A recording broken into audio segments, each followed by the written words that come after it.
Hello everyone, welcome to Mahamana academy. जैसा कि कल हम लोग यहाँ तक पढ़े थे, रिकैप उसका हम बता रहे हैं कल क्या क्या पढ़ा गया था। उसमें हम लोग पहले देखे थे क्राइम होता क्या है, व्हाट इज अ क्राइम। उसके बाद हम लोग देखे थे स्टेज ऑफ क्राइम, क्राइम के क्या क्या स्टेज होते हैं। उसके बाद हम लोगों ने डिस्कस किया था डिफरेंस बिटवीन अटेम्प्ट और अटैक के बारे में, अटेम्प्ट और एक्ट क्या होता है। उसके बाद हम लोगों ने डिस्कस किया था difference between intention and motive, intention क्या होता है और मोटिव क्या होता है, दोनों के बीच डिफरेंस हमने बताया था। उसके बाद हम लोग ने एलिमेंट्स ऑफ क्राइम पढ़ा था, जिसमें एक्टस पैसिट्रियम मेंसिट्रिया के बारे में हम लोगों ने डिस्कस किया था। अगला हम लोगों ने डिस्कस किया था कि एक्टस रियस और मेंसिट्रिया क्या होता है, इस दोनों में क्या डिफरेंस है, ये चीज हम लोगों ने कल डिस्कस कर लिया था। उसके बाद कल का लास्ट टॉपिक था कैटेगरीज ऑफ क्राइम, क्राइम कितने तरीके के होते हैं, क्राइम कितने तरीके के होते हैं, ये सब जिसमें हम लोगों ने बताया था कि ह्यूमन बॉडी के लिए होता है, प्रॉपर्टी के लिए होता है, मोरालिटी के लिए होता है, सोसाइटी के अगेंस्ट क्राइम होता है।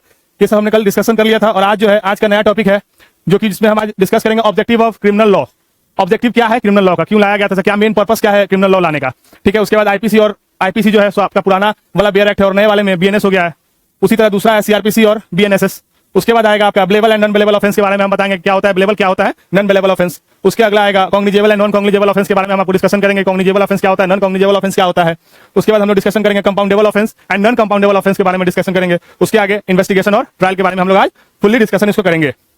ठीक है, तो सबसे पहले आता है objective of criminal law and it's also known as a theory of punishment. इसको क्या बोला जाता है, ऑब्जेक्टिव ऑफ क्रिमिनल लॉ और थ्योरी ऑफ पनिशमेंट। ऑब्जेक्टिव का मतलब है इसका पर्पस क्या था, कि क्रिमिनल लॉ लाने का कुछ पर्पस तो रहा होगा ना, क्रिमिनल लॉ लाने का कुछ तो पर्पस रहा होगा गवर्नमेंट का, तभी तो क्रिमिनल लॉ अपने देश में इंप्लीमेंट किया गया। तो वही बताया जाता है यहाँ पे कि ऑब्जेक्टिव क्या था, क्रिमिनल लॉ का ऑब्जेक्टिव क्या है, मेन पर्पस क्या है उसको लाने का। उसमें सबसे पहले आता है रेट्रीब्यूशन। सबसे पहला जो ऑब्जेक्टिव है वो है रेट्रीब्यूशन थ्योरी। क्या है, पहला जो ऑब्जेक्टिव है वो है रेट्रीब्यूशन थ्योरी। अब रेट्रीब्यूशन थ्योरी में होता क्या है, इसमें लिखा है if anyone makes any offence they will be punished by law. अगर कोई भी व्यक्ति कोई भी पर्सन अगर कोई भी ऑफेंस क्रिएट करता है या फिर कोई भी ऑफेंस करता है तो उसको जो है लॉ के थ्रू, लॉ के हिसाब से उसको पनिश किया जाएगा। जैसे कि जो पहले था कि आंख मतलब खून के बदले खून, आंख अगर फूटा है तो आंख के बदले आंख।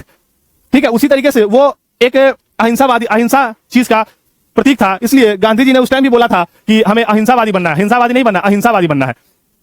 ठीक है, मतलब हमको जो है क्राइम नहीं करना है, अगर कोई मेरे साथ कुछ किया है तो उसके एवज में उसके साथ भी वही चीज ना करे। इसीलिए उस चीज को ध्यान में रखते हुए हमारा जो गवर्नमेंट है ऑब्जेक्टिव ऑफ क्रिमिनल लॉ को देखते हुए ये बनाया कि रेट्रीब्यूशन थ्योरी में अगर मान लीजिए कोई व्यक्ति कुछ गलत करता है, अगर मान लीजिए कोई व्यक्ति कुछ भी गलत करता है, कुछ भी ऑफेंस करता है, तो उसके लिए एक एप्रोप्रिएट सजा निर्धारित की गई है। हम खुद से उसको सजा नहीं दे सकते हैं, उसके लिए एक एप्रोप्रिएट सजा निर्धारित की गई है जिसके तहत लॉ के तहत उसको जो है सजा दिया जाएगा।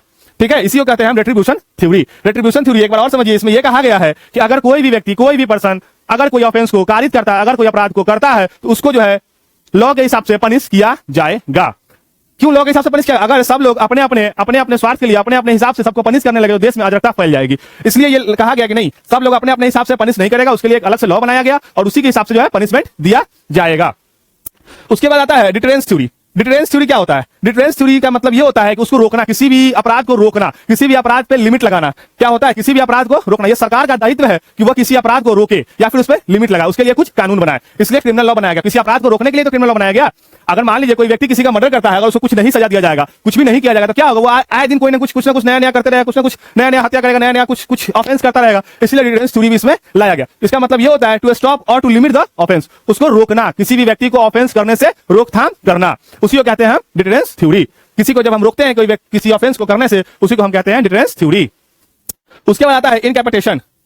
इनकैपिटेशन इसमें यह होता है कि when any person commit offence they will be make incapable to commit offence. Incapacitation में यह बताया गया है कि अगर मान लीजिए कोई व्यक्ति कोई ऑफेंस करता है, अगर मान लीजिए कोई भी व्यक्ति कोई ऑफेंस करता है, then they will be make incapable to commit any offence. उसको इस हिसाब से बनाना है कि वो अगला ऑफेंस ना कर सके। अर्थात उसको अगर मान लीजिए हमने हत्या किया है हमने किसी का मर्डर किया है, तो हमें जो है by the court of law हमें जो है पनिशमेंट के तौर पे हमें जेल भेज दिया जाएगा। जेल भेजे, अगला हत्या ये ना कर सके। हमें सजा मिली ना, जेल जाने का। क्यों सजा मिली जेल जाने का, हमको इनकैपेबल करने के लिए जेल भेजा गया कि हम अगला अपराध नहीं कर सके, हमको अपराध करने से रोकने के लिए जेल भेजा गया, उसका पश्चाताप करने के लिए हमको जेल भेजा गया कि आप जो है दूसरा फिर से नया अपराध ना कर सके। समझ में आ रहा है ना। इसका मतलब इनकैपिटेशन का मतलब यही होता है कि अगर कोई व्यक्ति कोई भी ऑफेंस करता है तो उस व्यक्ति को अगला ऑफेंस करने से रोकने के लिए जो भी प्रोसीजर अपनाए जाते हैं उसी को हम इनकैपिटेशन कहते हैं, या फिर उसको जेल भेज देना या फिर उसको डिटेन कर लेना, कुछ भी जो भी प्रोसीजर बाय लॉ होगा वो इनकैपिटेशन में आएगा। उसके बाद अगला आता है रिहैबिलिटेशन। रिहैबिलिटेशन में होता क्या है, नॉर्मली रिहैबिलिटेशन का मतलब ये होता है there is always a scope of improvement के लिए, there is always a scope of improvement. अगर मान लीजिए हमने किसी गुस्सा में आके किसी कारणवश हमने किसी का अगर हत्या कर दिया, फिर अगर हमने किसी का मर्डर कर दिया, किसी गुस्सा में आके किसी प्रेशर में आके कुछ भी रीजन हो सकता है हमारे साथ, जो हम जो करित किए हैं, हम जो कार्य किए हैं, उसके पीछे कुछ भी रीजन हो सकता है। तो ये मेरा मनसा तो नहीं था कि हमको यही करना है, लेकिन मेरे से हो सकता है गलती से हो गया होगा, तो हम उसको इंप्रूव करेंगे ना, हम उसको इंप्रूव करने की कोशिश करेंगे। तो इसलिए यहां दिया है रिहैबिलिटेशन थ्योरी कि सरकार जो है उस व्यक्ति को, जो एक्यूज्ड पर्सन है उसको अपने आप को इंप्रूव करने का एक मौका देगी कि आप अपने आप को इंप्रूव कीजिए, आप इस चीज को छोड़िए, आप सुधर जाइए, आप अपने मतलब कानून के दायरे में रह के आप सारे काम को कीजिए। जैसे होता है कि आप कभी कभी सुने होइएगा कि किसी व्यक्ति को सजा हुआ वो जेल गया 10 साल 5 साल 6 साल रहने के बाद उसका एक अच्छा बिहेवियर था, इतना अच्छा बिहेवियर हो गया, इतना अच्छा बिहेवियर था उसका कि सरकार ने उसका सजा को जो है माफ करके छोड़ दिया। क्यों माफ किया? इसको इंप्रूवमेंट दिया जाए, इसको मतलब एक चांस दिया जाए, इसलिए कि वो अपने समाज में अच्छे से रह सके, आज अगला बार से ऐसा गलती ना करे। एक सब लोग को एक चांस तो देना बनता है, तो वही एक चांस उसको गवर्नमेंट भी देती है, इसलिए इंप्रूवमेंट के लिए, अपने आप को सुधारने के लिए एक चांस दिया जाता है। समझ में आ रहा है? इसको कहते हैं रिहैबिलिटेशन थ्योरी। इंप्रूवमेंट की जहां बात आती है उसको हम कहते हैं रिहैबिलिटेशन थ्योरी। उसके बाद आता है रिस्टोरेशन, उसके बाद आता है यहां पे रिस्टोरेशन। रिस्टोरेशन जो मेनली होता है वो विक्टिम से रिलेटेड होता है। रिस्टोरेशन जो होता है वो नॉर्मली जो है विक्टिम और एक्यूज 2 पर्सन होते हैं किसी भी क्राइम में। विक्टिम वो होता है जिसके साथ कोई अपराध हुआ है, एक्यूज्ड वो होता है जिसने अपराध किया है। तो जो रिस्टोरेशन थ्योरी है वो विक्टिम ओरिएंटेड थ्योरी होता है। वो क्या होता है? विक्टिम ओरिएंटेड थ्योरी है। क्या है? विक्टिम ओरिएंटेड है, ये विक्टिम पे लाई करता है। अगर मान लीजिए किसी व्यक्ति को कोई घाटा हुआ है, मान लीजिए हमारे कुछ ऐसे करने से, हमारे कोई भी ऐसा कार्य करने से किसी अनदर व्यक्ति को कुछ घाटा हुआ है, या फिर उसका घर टूट गया हो या फिर कुछ भी हो गया हो, जिसकी हम भरपाई कर सकते हैं या फिर कंपनसेशन देकर उसका हम भरपाई कर सकते हैं। तो रिस्टोरेशन में जो एक्यूज्ड पर्सन होगा उसको क्या करना होगा? विक्टिम का जो भी घाटा हुआ है उसको जो है रिस्टोर करना पड़ेगा। वही चीज यहां लिखा है, when by any person any other person get harm they will be entitled to claim their compensation and to restore their harm। इसका मतलब यह है कि अगर कोई व्यक्ति किसी दूसरे व्यक्ति का कोई हार्म करता है, कोई भी क्षति पहुंचाता है, तो उस व्यक्ति के पास, जो विक्टिम है उसके पास ये राइट है कि वो क्लेम करे, क्या चीज? कंपनसेशन क्लेम करे, और अपना जो उसका हार्म हुआ है, जो क्षति हुआ है, उसको वो रिस्टोर करवाए। क्या करवाए? क्या करवाए? रिस्टोर करवाए। क्या करवाना है इसमें? रिस्टोर करवाना है। उसका जो हार्म हुआ है उसको रिस्टोर करवाना है। इसी चीज को हम कहते हैं रिस्टोरेशन थ्योरी। और ये सब जो है, ये जो 4 थ्योरी हमने बताया है, यही जो है हमारा मेन ऑब्जेक्टिव है। हमारा जो क्रिमिनल लॉ है उसका मेन ऑब्जेक्टिव यही है कि किसी भी व्यक्ति को, किसी भी अपराधी को जो अपराध किया है उसको इस तहत उसको जो है सुधारने की कोशिश किया जाए। गवर्नमेंट जो चाहती है कि वो सही से सुधर जाए, अच्छे से अपना काम करे। ठीक है, अगला आता है, आपको ये समझ में आ गया ऑब्जेक्टिव ऑफ क्रिमिनल लॉ क्या है, मेन पर्पस क्या था क्रिमिनल लॉ का लाने का। तो यही था, पहला रिट्रीब्यूशन थ्योरी था, दूसरा था डिटरेंस थ्योरी था, तीसरा इनकैपिटेशन था, चौथा रिहैबिलिटेशन था, और पांचवा रिस्टोरेशन था। आइए अगला स्लाइड देखते हैं। अगले स्लाइड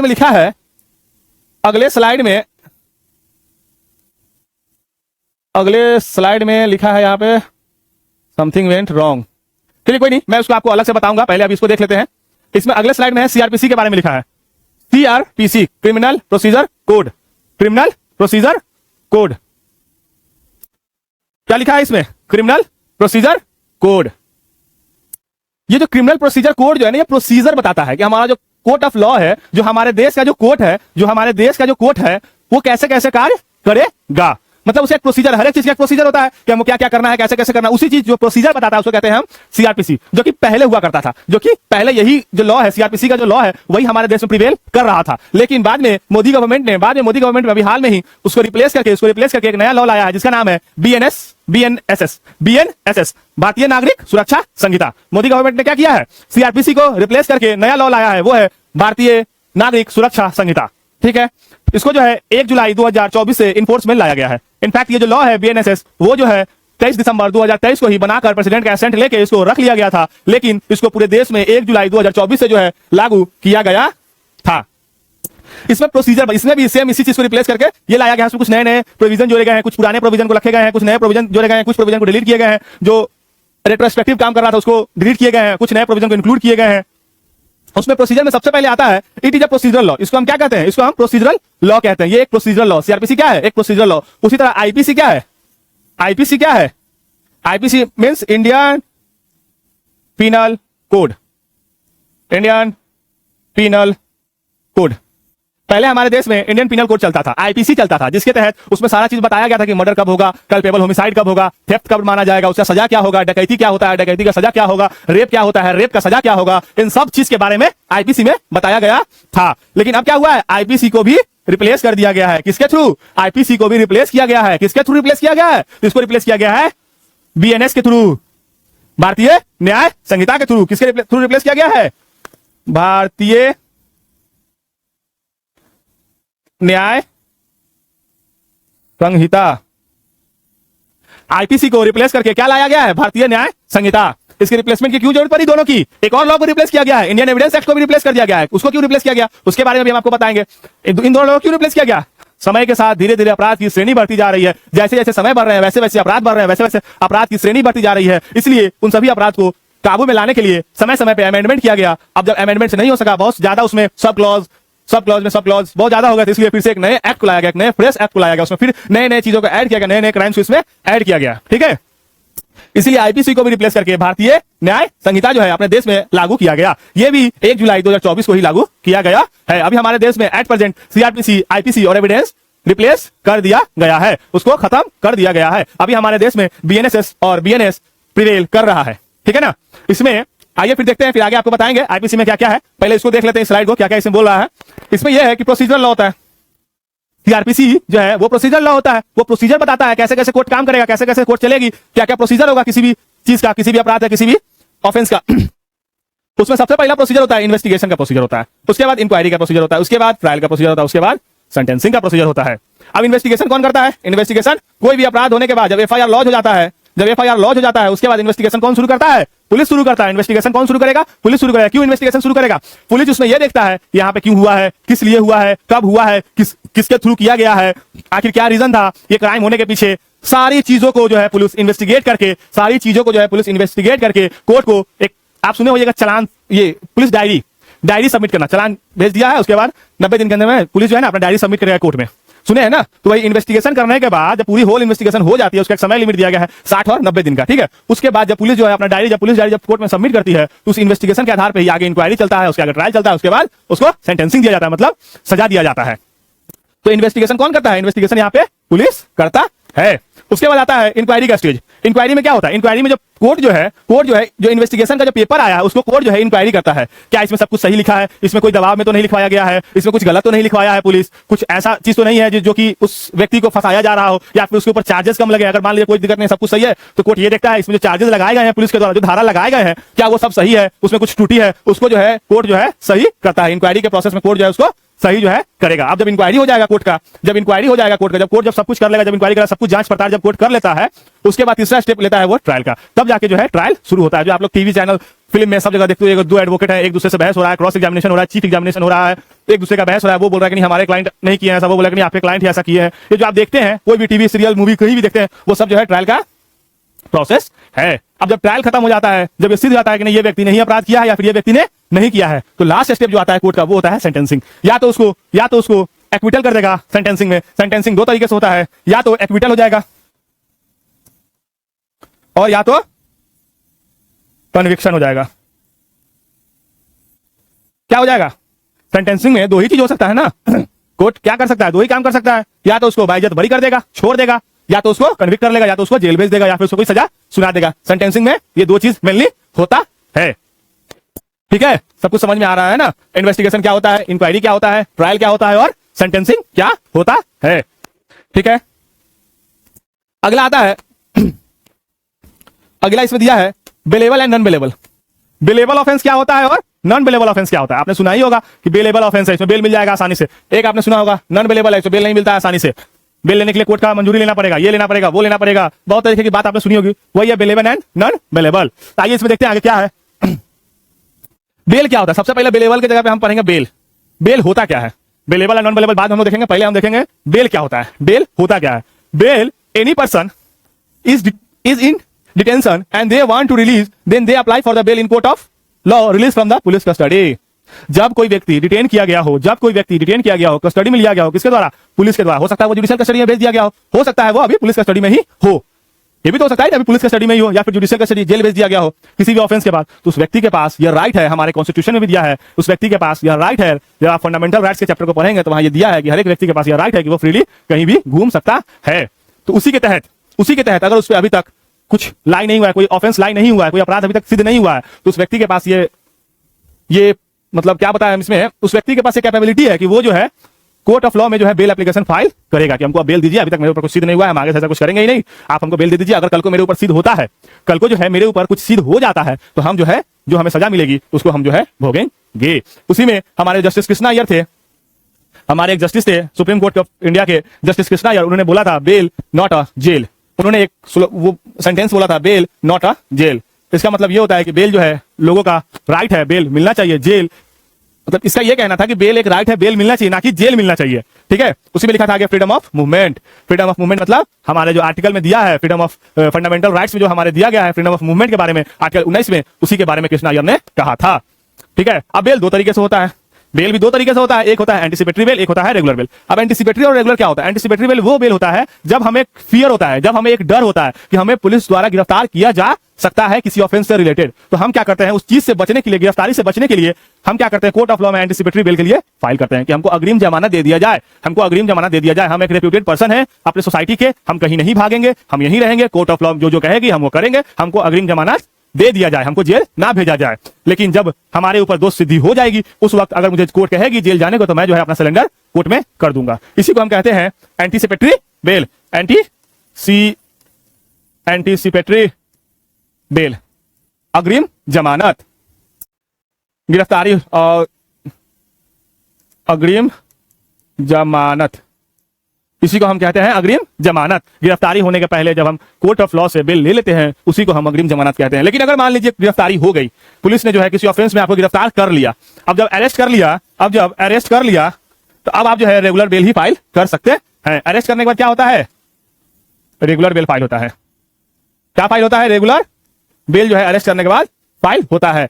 पुलिस ने क्या किया? आपको अरेस्ट कर लिया। अब पुलिस के पास मजबूरी है कि वो 24 घंटे के अंदर अंदर जो है आपको जो है कोर्ट ऑफ लॉ में पेश करेगा। अब जब कोर्ट ऑफ लॉ में पेश करेगा तो कोर्ट क्या करेगा? उसको कस्टडी में भेज देगा, जुडिशियल कस्टडी में भेज देगा, उनको जेल भेज दिया जाएगा। अब जब जेल भेज दिया जाएगा, अब दोषी है नहीं है, दोष सिद्ध होगा नहीं होगा, ये सेकेंडरी मैटर है। लेकिन उसके पहले उस व्यक्ति के पास ये पावर दिया गया, ये कैपेबिलिटी दी गई है कि वो जो है रेगुलर बेल के लिए कोर्ट ऑफ लॉ में फाइल कर सकता है। रेगुलर बेल मतलब जेल जाने के बाद जो हम बेल फाइल करते हैं ताकि हम जेल से बाहर आ सकें, उसी को हम कहते हैं रेगुलर बेल। तो आप लोगों ने एंटीसिपेटरी बेल और रेगुलर बेल के बारे में समझा कि एंटीसिपेटरी बेल क्या होता है और रेगुलर बेल क्या होता है।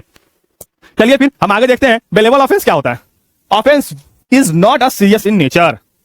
Offense, when the offense is not serious in nature, is known as bailable offense. And right to be released on bail as a matter of right, police or magistrate can give a bail. वैसा offence, वैसा अपराध जो कि serious नहीं है, मतलब जो कि बहुत हीनियस क्राइम नहीं है। हीनियस क्राइम में कौन कौन आता है? इसमें मर्डर आता है, थेफ्ट आता है, डकैती आता है, रेप आता है, रॉबरी आता है, ये सब जो क्राइम है वो हीनियस क्राइम में आता है। लेकिन हम किसी को एक थप्पड़ मार दिए, 4 थप्पड़ मार दिए, जो कुछ नहीं हुआ, ये सब हीनियस क्राइम नहीं है, सब नॉर्मल क्राइम में आता है। क्या ठीक है, मारा पीटी हुआ, नॉर्मल मारा पीटी हो गए, हाथापाई होकर रह गया, उसमें क्या होता है? उसमें जो है बेल मिलने का पूरा उसके पास राइट है, right to release on bail. अगर वो सीरियस नेचर का ऑफेंस नहीं किया है तो उसको बेल मिलने का पूरा राइट है। इसलिए इसमें जो है पुलिस के पास भी पावर दिया गया है। बेलेबल ऑफेंस में पुलिस और मजिस्ट्रेट दोनों के पास पावर दिया गया है। अगर आपको मन है तो आपको जब पुलिस उठाकर ले गई, जब पुलिस अरेस्ट करके ले गई, तो आप पुलिस से ही बेल ले सकते हैं। अगर पुलिस देने में आनाकानी करती है बेलेबल ऑफेंस में, तो आप जो है मजिस्ट्रेट के पास जाकर मजिस्ट्रेट से भी बेल ले सकते हैं। इसी को हम कहते हैं बेलेबल ऑफेंस, जो कि सीरियस नेचर का नहीं होता है। नॉर्मली जो बेलेबल ऑफेंस होता है वो सीरियस नेचर का नहीं होता है। उसके बाद अगला आता है नॉन बेलेबल ऑफेंस। अब नॉन बेलेबल ऑफेंस क्या होता है? बेलेबल तो समझ में आएगा, चलो जो सीरियस नेचर का नहीं होगा उसमें बेल मिल जाएगा आसानी से, पुलिस भी दे देगी, मजिस्ट्रेट भी दे देगी। उसी तरह अगला आता है non bailable offence. Non bailable offence में क्या होता है? तो offence is of serious nature. इसमें लिखा है वैसा ऑफेंस, वैसा अपराध, वैसा ऑफेंस, वैसा अपराध जो कि सीरियस नेचर का हो, बहुत ही खतरनाक नेचर का हो, उसी को हम कहते हैं नॉन बेलेबल ऑफेंस के श्रेणी में उसको हम लाते हैं। अब सीरियस नेचर में क्या हो सकता है? पहला मर्डर, दूसरा रेप, तीसरा डकैती, चौथा थेफ्ट, क्रिमिनल मिसएप्रोप्रिएशन,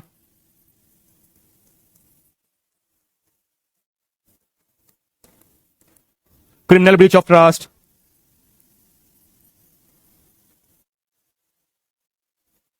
क्या क्या आता है? Criminal breach of trust. उसके बाद आता है आपको फॉर्जरी आता है। नॉन बेलेबल ऑफेंस में फिर फॉर्जरी आता है, जो डॉक्यूमेंट के साथ फॉर्जरी किया जाता है, छेड़छाड़ किया जाता है, फॉर्जरी आता है। इन सब प्रकार का जो भी अपराध है वो सब जो है नॉन बेलेबल ऑफेंस में आता है। उसमें जल्दी बेल आपको नहीं मिलेगा। ये जो है कभी भी डिस्क्रिशन ऑफ कोर्ट के ऊपर होता है। डिस्क्रिशन ऑफ कोर्ट का मतलब होता है ये कोर्ट, अगर कोर्ट को लगता है कि नहीं सामने वाले व्यक्ति को बेल दे देना चाहिए तो कोर्ट जो है आपको बेल दे देगी। अगर कोर्ट को यह लगता है कि नहीं उसको बेल पे नहीं छोड़ा जाना चाहिए तो कोर्ट जो है आपको बेल पे नहीं छोड़ेगी। ये डिस्क्रिशन ऑफ कोर्ट पे डिपेंड करता है। इसमें लिखा है, वहां पे लिखा था बेलेबल ऑफेंस में police and magistrate can give a bail, यहाँ लिखा है only magistrate can give a bail. यहाँ पे पुलिस का पावर जो है छीन लिया गया है। पुलिस जो है यहाँ पे बेल नहीं दे सकती है। यहाँ कौन बेल देगा? यहाँ केवल और केवल मजिस्ट्रेट जो है वही बेल दे सकता है। मजिस्ट्रेट और जज, आप लोग सोचते होइएगा कि मजिस्ट्रेट और जज में क्या अंतर है। आप सर मजिस्ट्रेट बोल रहे हैं, डीएम को भी मजिस्ट्रेट बोलते हैं, कलेक्टर को भी मजिस्ट्रेट बोलते हैं, यहाँ कोर्ट ऑफ लॉ में भी मजिस्ट्रेट है, कोर्ट ऑफ लॉ में भी, कोर्ट ऑफ लॉ को तो जज बोलना चाहिए, यहाँ मजिस्ट्रेट और जज का क्या अंतर है? तो जो सीनियर पोस्ट पे जाते हैं, जो भी एडीजी में रैंक में है, एडिशनल डिस्ट्रिक्ट जज के रैंक में है, उनको नॉर्मली जज बोला जाता है। जो एडीजी रैंक से नीचे है उनको जो है मजिस्ट्रेट बोला जाता है। नॉर्मली इसका क्लासिफिकेशन इसी से आप कर सकते हैं। अगर कोई व्यक्ति जो जज है, जो कोर्ट ऑफ लॉ में जज है, अगर वो एडिशनल डिस्ट्रिक्ट जज है, एडिशनल डिस्ट्रिक्ट जज के कैटेगरी में आता है, किसमें? एडिशनल डिस्ट्रिक्ट जज के कैटेगरी में आता है, तो वो जज कहा जाता है। लेकिन जब वह व्यक्ति एडिशनल डिस्ट्रिक्ट जज के कैटेगरी में नहीं आता है, सीजेएम हुआ, फर्स्ट क्लास हुआ, सेकंड क्लास हुआ, ये अगर इन सब कैटेगरी में आता है तो उसको हम क्या कहते हैं? मजिस्ट्रेट कहते हैं। अगला है cognizable and non cognizable offence. अगला यहां पे क्या लिखा है? Cognizable and non cognizable offence. अब कॉग्निजेबल ऑफेंस क्या होता है? अब कॉग्निजेबल ऑफेंस क्या होता है इसको भी जानना है हमको। कॉग्निजेबल ऑफेंस किसको कहते हैं? क्या है? Cognizable and non cognizable. ठीक है, अब कॉग्निजेबल क्या होता है और नॉन कॉग्निजेबल क्या होता है, आइए देखते हैं। कॉग्निजेबल ऑफेंस वैसा अपराध, वैसा ऑफेंस को कहते हैं जो कि police can arrest without warrant.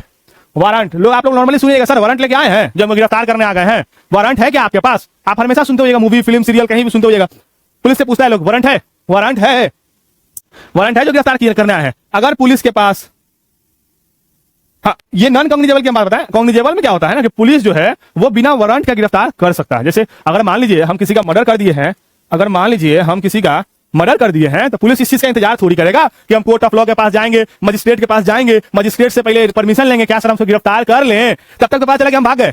तब तक क्या होगा? पता चलेगा कि हम भाग गए, मर्डर करके हम निकल गए, राज्य छोड़ के हम कहीं और भाग गए, किसी दूसरे देश में भाग गए। इसलिए पुलिस के पास ये पावर दिया गया है कि अगर कोई मर्डर होता है, कोई भी हीनियस क्राइम होता है, कोई भी सीरियस क्राइम होता है, तो पुलिस जो है बिना वारंट के भी गिरफ्तार कर सकता है। अब जहां बिना वारंट के गिरफ्तार करेगा, विदाउट वारंट, वहां क्या हो जाएगा? उसी को हम कॉग्निजेबल ऑफेंस कहेंगे। And here also written more serious offence, मतलब ज्यादा हीनियस होना चाहिए। उसी तरह कॉग्निजेबल ऑफेंस की अगर बात करें तो कॉग्निजेबल ऑफेंस में होता है police can arrest with the warrant and by the permission of the court. Non cognizable offence में पुलिस जो है कभी भी तभी गिरफ्तार करेगा, तभी किसी व्यक्ति को वो गिरफ्तार करेगा, पुलिस क्या करेगा? तभी किसी व्यक्ति को अरेस्ट करेगा जब वो परमिशन ऑफ कोर्ट के थ्रू आएगा, मतलब वारंट लेके आएगा। क्यों वारंट लेके आएगा? काहे कि उसका जो ऑफेंस है वो लेस सीरियस इन नेचर है, वो ऐसा कोई ऑफेंस नहीं किया है जिससे कि बहुत ज्यादा हानि पहुंची हो किसी से। ये बहुत ही नॉमिनल टाइप का ऑफेंस यहाँ पे कारित किया है, इसीलिए इसको नॉन कॉग्निजेबल ऑफेंस कहते हैं। और इसमें जो है पुलिस को वारंट लेना, मजिस्ट्रेट से वारंट लेना, ये मैंडेटरी माना गया है कि उसको लेना ही पड़ेगा। बिना लिए हुए नॉन कॉग्निजेबल ऑफेंस में वो किसी व्यक्ति को अरेस्ट नहीं कर सकता है। तो आप लोगों ने समझा कि कॉग्निजेबल ऑफेंस क्या होता है और नॉन कॉग्निजेबल ऑफेंस क्या होता है। ठीक है, अगर कोई दिक्कत हो तो हमसे आगे इस चीज के बारे में आप आगे हमसे पूछिएगा कि इसमें सर क्या दिक्कत आई है, क्या आपको नहीं समझ में आया है, हम आपको फिर से इस चीज को समझाने का पूरा प्रयत्न करेंगे। अगला आता है कंपाउंडेबल और नॉन कंपाउंडेबल ऑफेंस। अगला क्या आता है? कंपाउंडेबल और non compoundable offence. Compoundable offence क्या होता है? नॉन कंपाउंडेबल ऑफेंस क्या होता है? क्या है कंपाउंडेबल और नॉन कंपाउंडेबल ऑफेंस? कंपाउंडेबल का मतलब सीधा सीधी क्या होता है? कंपाउंडेबल का अगर सीधा सीधी मतलब देखें तो इसका मतलब होता है सेटलमेंट, नेचर ऑफ सेटलमेंट, जो कि सेटलमेंट किया जा सकता हो, उसी को हम कहते हैं कंपाउंडेबल ऑफेंस। और जो सेटलमेंट नहीं हुआ, जिस ऑफेंस में सेटलमेंट नहीं हो सकता है, सेटलमेंट मतलब क्या? समझौता। जिस ऑफेंस में समझौता नहीं हो सकता है उसको हम क्या कहते हैं? Non compoundable offence. आइए देखते हैं क्या लिखा है इसमें। Compoundable offence they can be compounded by the victim less serious in nature.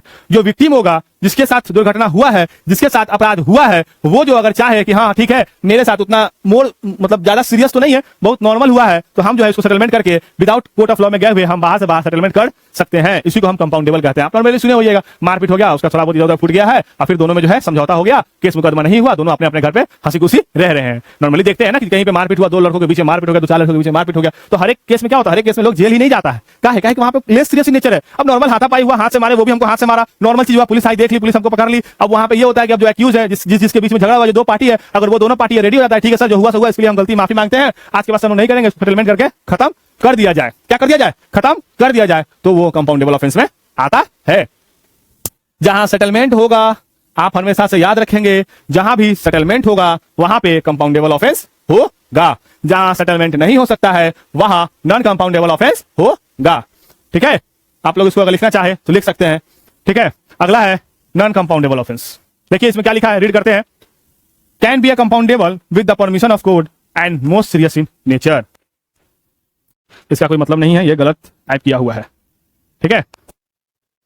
इसमें लिखा है नॉन कंपाउंडेबल ऑफेंस तभी कंपाउंडेबल बन सकता है जब, कब, जब अगर कोर्ट हमको परमिशन दे क्या कर दे, जब कोर्ट हमको परमिशन देगा। इसमें एक चीज और जुड़ गया कि हम कोर्ट के परमिशन से कंपाउंडेबल इसको बना सकते हैं, और इसमें बिना कोर्ट के परमिशन से कंपाउंडेबल होगा। इसमें जो है मोर सीरियस इन नेचर होता है, जो भी ऑफेंस होता है वो मोर सीरियस इन नेचर होता है। इसीलिए यहाँ पे कोर्ट के पास पावर दिया गया है, अगर कोर्ट चाहे तो उसको कंपाउंडेबल बना देगा। जैसे मान लीजिए मोर सीरियस इन नेचर, आप एग्जांपल ले लीजिए, आप थेफ्ट का एग्जांपल ले लीजिए, आप थेफ्ट का एग्जांपल ले लीजिए, नॉर्मल एग्जांपल लेके देखते हैं, समझने की कोशिश करते हैं। मान लीजिए कोई व्यक्ति है वो क्या किया, दूसरे व्यक्ति के घर में जाकर चोरी किया, क्या किया, चोरी किया।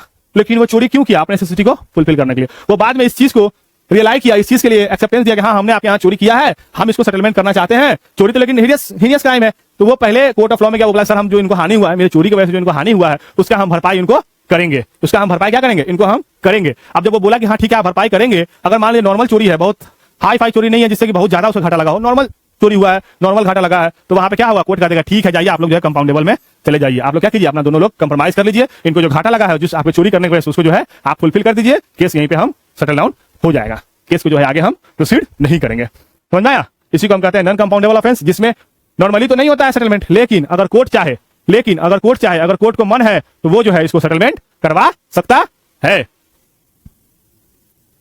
आइए आगे देखते हैं। आगे लिखा है इन्वेस्टिगेशन और ट्रायल में अंतर। क्या लिखा है आगे? इन्वेस्टिगेशन और ट्रायल। इन्वेस्टिगेशन क्या होता है और ट्रायल क्या होता है? आइए देखते हैं इन्वेस्टिगेशन और ट्रायल क्या है। सबसे पहले देखना है इन्वेस्टिगेशन क्या होता है। It can be done by police. जैसा कि हमने आपको पहले स्टार्टिंग में ही बताया था, इन्वेस्टिगेशन कभी भी कौन करता है? पुलिस करता है। इन्वेस्टिगेशन कौन करेगा? पुलिस करेगा। कौन करेगा इन्वेस्टिगेशन? पुलिस करेगा। जांच पड़ताल, इन्वेस्टिगेशन का मतलब जांच पड़ताल, जांच पड़ताल ये कौन करेगा? कभी भी जांच पड़ताल किसको करने का पावर दिया गया है? पुलिस के पास इसका पावर दिया गया है। जांच पड़ताल कौन करेगा? पुलिस करेगा। It can be done by police. अब जांच पड़ताल पुलिस क्यों करेगा? कुछ रीजन होगा। जांच पड़ताल क्यों करेगा आखिर पुलिस? कुछ तो रीजन होगा, तभी तो जांच पड़ताल किया जाएगा ना किसी भी क्राइम का। क्यों करेगा? तो वही यहां लिखा है, for the collection of evidence. साक्ष्य को जुटाने के लिए जांच पड़ताल पुलिस द्वारा किया जाएगा। क्यों किया जाएगा? साक्ष्य को जुटाने के लिए इन्वेस्टिगेशन जो है पुलिस के द्वारा किया जाता है। जांच पड़ताल जो है साक्ष्य को जुटाने के लिए, किसी अपराध के साक्ष्य को जुटाने के लिए पुलिस द्वारा जांच पड़ताल किया जाता है। इसी को हम क्या कहते हैं? इन्वेस्टिगेशन। अगला है ट्रायल क्या होता है। अगला लिखा है यहाँ पे ट्रायल क्या होता है। It was conducted by a magistrate और जज फॉर द कन्विक्शन और एक्विटल। हमने आपको पहले भी बताया था, जब इन्वेस्टिगेशन हो जाता है तो सेकंड स्टेज आता है, वो होता है इंक्वायरी का स्टेज होता है, जिसमें मजिस्ट्रेट या जज जो है ये डिसाइड करते हैं क्या इसमें जो धारा लगा है, क्या इसमें जो सेक्शंस लगे हैं, क्या वो एप्रोप्रिएट है, इस अपराध में लाई कर रहे हैं, नहीं लाई कर रहे हैं, उन सबको देखा जाता है। इसमें किसी को बेबुनियादी तरीके से फंसाया तो नहीं गया है। बहुत सारी चीजों को देखने के बाद जब कोर्ट ऑफ लॉ, जब मजिस्ट्रेट या फिर जो जज है उसको जब ट्रायल के स्टेज में भेज देते हैं, उसके बाद जो है ट्रायल स्टेज चालू होता है। ट्रायल स्टेज चालू होता है जो कि मजिस्ट्रेट और जज के द्वारा किया जाता है, जिसमें दो पार्टी होते हैं, इधर के एडवोकेट, रेस्पोंडेंट के एडवोकेट, पेटिशनर के एडवोकेट, एक्यूज के एडवोकेट, विक्टिम के एडवोकेट, दोनों आपस में बहस करते हैं, लिटिगेट करते हैं, लिटिगेशन करते हैं, जो कि आपने हमेशा मूवी, सीरियल, टीवी हर जगह देखा होगा। कोर्ट ऑफ लॉ का जो बहसबाजी होता है दो वकीलों के बीच में, उसी को हम ट्रायल कहते हैं। और उस बहसबाजी के बाद जो सेंटेंसिंग होता है, उसी ट्रायल के बाद जो सेंटेंसिंग हो जाता है, लास्ट स्टेज होता है वो सेंटेंसिंग का होता है। उसमें जब कन्विक्शन हो जाता है या फिर एक्विटल हो जाता है, तो ट्रायल के बाद जो सेंटेंसिंग होता है, ट्रायल कंप्लीट होने के बाद जैसे ही उसको कन्विक्शन हो गया, ट्रायल वहां पे कंप्लीट हो जाता है और सेंटेंसिंग खत्म हो जाता है। सेंटेंसिंग स्टार्ट होके खत्म हो जाता है। तो हमने देखा अभी इन्वेस्टिगेशन क्या होता है, ट्रायल क्या होता है। इसमें कोई दिक्कत तो नहीं है ना किसी को? चलिए फिर अब इसके आगे देखते हैं कि आगे क्या हमको देखना है। इसमें अगला है स्टेजेज ऑफ प्रोसिक्यूशन। अगला आता है आपको स्टेजेज ऑफ प्रोसिक्यूशन। क्या आता है अगला? Stages of prosecution. अब prosecution is a person who makes a allegation. Prosecution किसको कहते हैं? प्रोसिक्यूशन नॉर्मली हम किसको कहते हैं?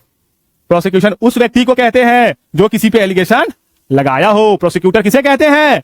उसको हम कहते हैं जो किसी व्यक्ति पे एलिगेशन लगाया हो। इस व्यक्ति ने ऐसा हमारे साथ कार्य करित किया है, उसी को हम प्रोसिक्यूशन कहते हैं।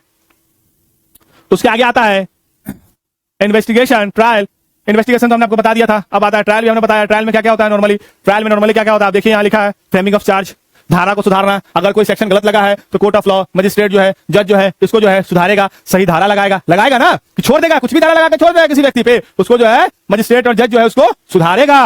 अगला रिकॉर्डिंग ऑफ एविडेंस, जो भी साक्ष्य प्रस्तुत किया गया है उसका साक्ष्य जो है मजिस्ट्रेट जो है उसको राइट डाउन करेगा, स्टेटमेंट जो है उसको रिकॉर्ड करेगा, उसको लेगा। स्टेटमेंट ऑफ द एक्यूज्ड, जो भी एक्यूज है जिसके खिलाफ केस फाइल किया गया है उस एक्यूज का स्टेटमेंट रिकॉर्ड करेगा। कौन रिकॉर्ड करेगा? जज रिकॉर्ड करेगा। कौन रिकॉर्ड करेगा? जज रिकॉर्ड करेगा। उसके अगला जजमेंट एंड सेंटेंसिंग आएगा। उसी में अगला आता है, उसी में आगे है एविडेंस लॉ। अब हम एविडेंस के बारे में जानेंगे कि एविडेंस क्या क्या होता है। एविडेंस होता क्या है नॉर्मली, व्हाट इज एविडेंस। यहां हम ये जानेंगे ना पहले कि एविडेंस होता क्या है, what is a evidence. Evidence is a information और item presented in court to prove the existence or non-existence of fact.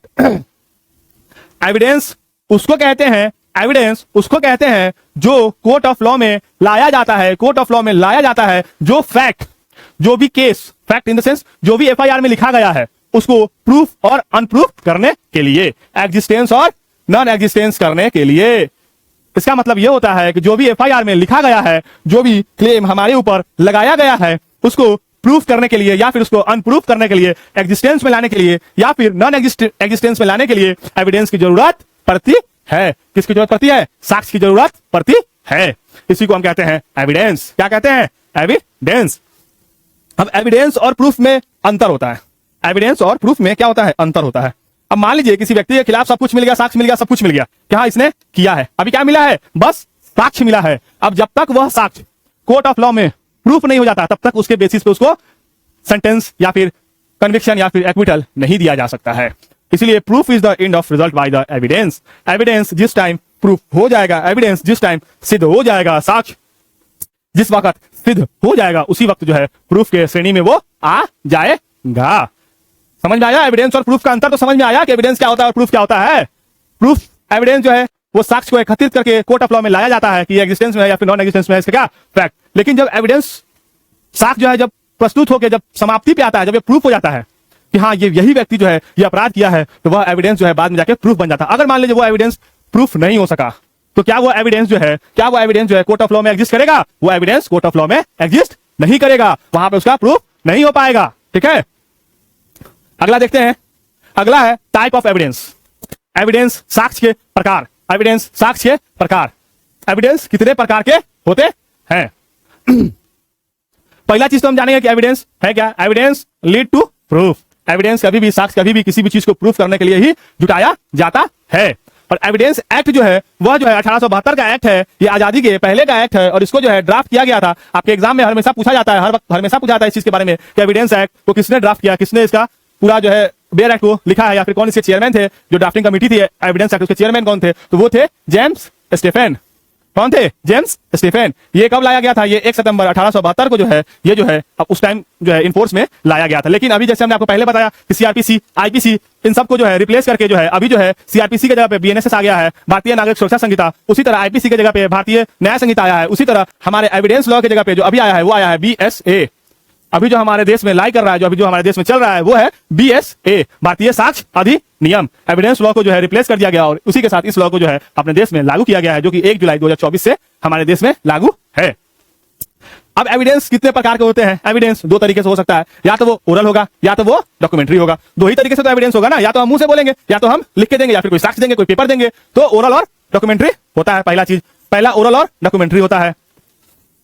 एक चीज और समझने की बात है कि जब ओरल एविडेंस, अगर मान लीजिए आपके पास कोई डॉक्यूमेंट अवेलेबल है, किसी भी अपराध के खिलाफ कोई डॉक्यूमेंट आपके पास अवेलेबल है और आप उस डॉक्यूमेंट को ना देके आप बस ओरली बोलेंगे, तो वो उतना लाई नहीं करेगा कोर्ट ऑफ लॉ में जितना कि आपका जो है डॉक्यूमेंट्री एविडेंस जो है वो लाई करेगा। इसलिए यहाँ कहा जाता है कभी भी जो है डॉक्यूमेंट्री एविडेंस जो है वो प्रीफर किया जाता है ओवर द ओरल एविडेंस। कभी भी क्या होता है? ओरल एविडेंस की जगह पे डॉक्यूमेंट्री एविडेंस को जो है प्रीफर किया जाता है कोर्ट ऑफ लॉ में। अब ओरल एविडेंस में नॉर्मली वही आता है, मुंह से बोला हुआ, आई विटनेस, ये सब जो है ओरल एविडेंस हुआ। डॉक्यूमेंट्री एविडेंस होता है जो पेपर के फॉर्म में हो, वीडियो रिकॉर्डिंग के फॉर्म में हो, ये सब जो होता है वो डॉक्यूमेंट्री एविडेंस में आता है। उसके बाद अगला आता है प्राइमरी एंड सेकेंडरी एविडेंस।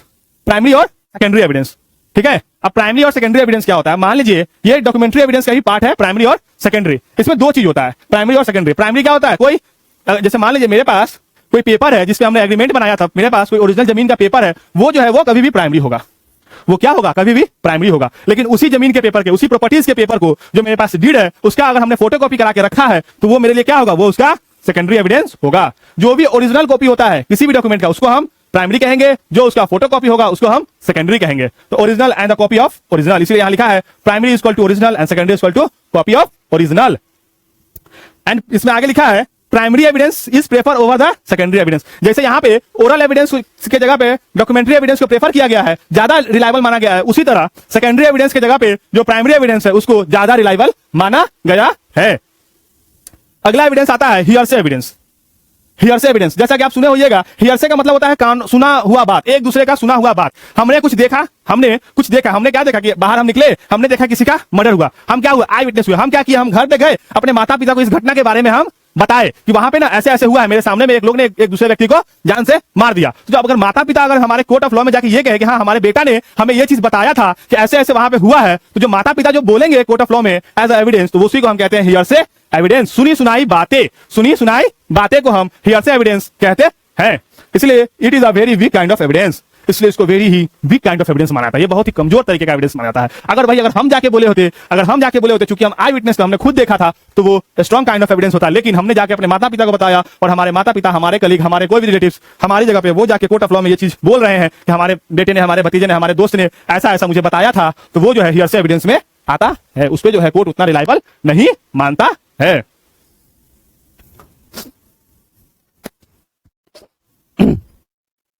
अगला है statement given to a police. Statement given to a police, how it can be admitted. अगर कोई बात हमने पुलिस के सामने बोला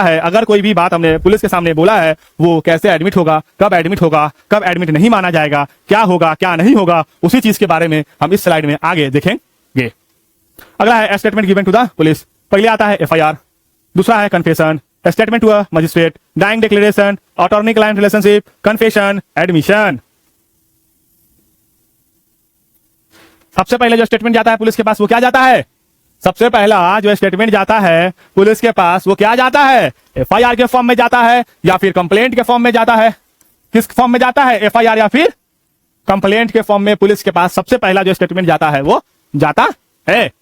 उसके बाद पुलिस क्या करती है? एफआईआर आने के बाद अरेस्ट करती है ना, अरेस्ट करती है। उसके बाद वो क्या करती है? उस व्यक्ति का कन्फेशन लेती है, उससे पूछताछ करती है। क्या करती है? उस व्यक्ति का कन्फेशन लेती है, उस व्यक्ति से पूछताछ करती है। मार पिटाई आप देखे होइएगा, ये कोर्ट ऑफ लॉ में रिलायबल तो नहीं है कि हाँ किसी व्यक्ति को मार पीट करके उससे पूछना है, लेकिन फिर भी हमारे देश में पुलिस वाले ऐसा करते हैं।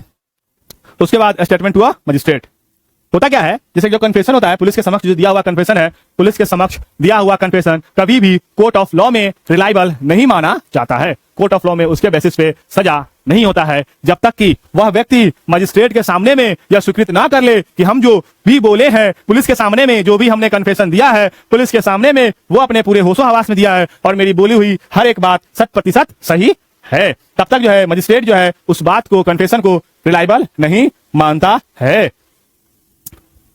ठीक है। उसके अगला आता है डाइंग डिक्लेरेशन। अब डाइंग डिक्लेरेशन क्या होता है भाई? डाइंग डिक्लेरेशन क्या होता है? डाइंग डिक्लेरेशन वो होता है statement related to the cause of your death. Statement related to your cause of death, मतलब डाइंग डिक्लेरेशन का मतलब ये होता है कि अगर किसी व्यक्ति का मृत्यु हो रहा है, अगर कोई व्यक्ति अपने लास्ट स्टेज पे है, उसकी 10 मिनट, 1 घंटा, 20 मिनट में उसकी मृत्यु कारी तो हो जाएगी एट द हॉस्पिटल, उस वक्त उसका दिया हुआ कोई भी स्टेटमेंट राइट होता है। कोर्ट ऑफ लॉ, हमारा लॉ ये मानता है कि अंतिम समय में कोई भी व्यक्ति झूठ बोलते हुए नहीं मरना चाहेगा, वो कभी भी सत्य बोलते हुए मरना चाहेगा। इसलिए यहां लिखा है कि जो भी स्टेटमेंट डेथ के समय दिया जाता है वह कोर्ट ऑफ लॉ में 100% रिलायबल होता है। उस बेसिस पे किसी को भी कन्विक्शन किया जा सकता है। Admission is a guilty given by the accused person. Confession क्या होता है? Admission of guilt. हम जो है कन्फेशन में नॉर्मली यही होता है कि हम जो है मान लिए, हम जो है एडमिट कर लिए कि हाँ हमने गलती किया था, उसी को हम कन्फेशन कहते हैं। और एडमिशन क्या होता है? Admission generally use in civil law. किसमें यूज होता है एडमिशन? जनरली सिविल लॉ में यूज होता है admission. Admission generally civil law में यूज किया जाता है। और इसमें क्या यूज किया जाता है? इसमें एडमिशन की जगह पे एफआईआर यूज किया जाता है। कंप्लेन, एफआईआर या फिर कंप्लेन, लेकिन जब हम सिविल लॉ में जाएंगे तो उसमें हम एडमिशन के तहत जो है कोई भी केस जो है फाइल करते हैं, कोई भी चीज को हम एडमिट करते हैं। लेकिन जब हम क्रिमिनल लॉ की बात कर रहे हैं तो यहाँ पे अगर हम किसी चीज को कंप्लेंट को करना चाहते हैं तो हम या तो एफआईआर के थ्रू जाएंगे या फिर हम कंप्लेंट के थ्रू आगे प्रोसीड करेंगे। अगला है difference between confession and admission. अब कन्फेशन और एडमिशन में क्या अंतर है, हम लोग को ये देखना है इन दोनों के बीच क्या अंतर है। ठीक है, हम लोग को क्या देखना है कि एडमिशन और कन्फेशन के बीच क्या अंतर है। तो अब इन दोनों के बीच आइए देखते हैं हम लोग अंतर, क्या अंतर है। पहला है admission is the genus and the confession is the species. Admission क्या है, एडमिशन एक जीनस है और कन्फेशन स्पीसीज है। कन्फेशन स्पीसीज है, admission is a genus and confession is a species. Admission is related to the civil law but the confession relates to a criminal law. Admission किसी बात को हम जब एडमिट कर लेते हैं वह सिविल लॉ में माना जाता है कि आपने एडमिट किया किसी बात को, लेकिन उसी बात को जब हम क्रिमिनल लॉ से रिलेट करके एडमिट करेंगे तो वो क्या हो जाएगा, कन्फेशन हो जाएगा। ये दोनों में अंतर है, एडमिशन और कन्फेशन का यही अंतर है कि जो एडमिशन है वह सिविल लॉ में लाई करता है, जो कन्फेशन है वह जो है क्रिमिनल लॉ में लाई करता है। उसके अगला आता है admission are proved in section 17 of evidence act and the confession are given in section 24 of evidence act. Admission कहां बताया गया है भारतीय साक्ष्य अधिनियम में, एविडेंस एक्ट में, साक्ष्य अधिनियम नहीं, पुराने वाले एक्ट के तहत हम बता रहे हैं 17 में बताया गया है, और कन्फेशन जो है वो धारा 24 में बताया गया है एविडेंस एक्ट में, बीएसए में नहीं। इसके बाद आपका जो है यहीं पे लॉ ऑफ क्राइम्स का overall topic, whole through topic जो है आपका यहाँ पे हमने समाप्त कर दिया है। अब जो है कल से कोई और नया टॉपिक, कोई और नया सब्जेक्ट, कोई और नया बेयर एक्ट को जो है हम देखना शुरू करेंगे, उसको हम पढ़ाना शुरू करेंगे। आपका लॉ के पर्पस से, लॉ लीगल स्टडीज के पर्पस से, आपके लीगल स्टडीज के पर्पस से लॉ ऑफ क्राइम्स में जितना हमने पढ़ाया है वो सब कुछ इंपॉर्टेंट है। उससे ज्यादा आपको इसमें नहीं पढ़ना है, उससे ज्यादा आपको इसमें नहीं पढ़ना है। जब भी आपसे क्वेश्चन पूछा जाएगा, जनरल ही क्वेश्चन आपसे पूछा जाता है, इसलिए हमने आपको डीप ना पढ़ा के हमने आपको ओवरऑल जनरल एस्पेक्ट सब कुछ बताया है, जिससे कि आपका जो है एग्जाम जो है अच्छे से निकल जाए। ठीक है, तो हम लोग फिर दूसरे दिन मिलेंगे दूसरे बेयर एक्ट के साथ।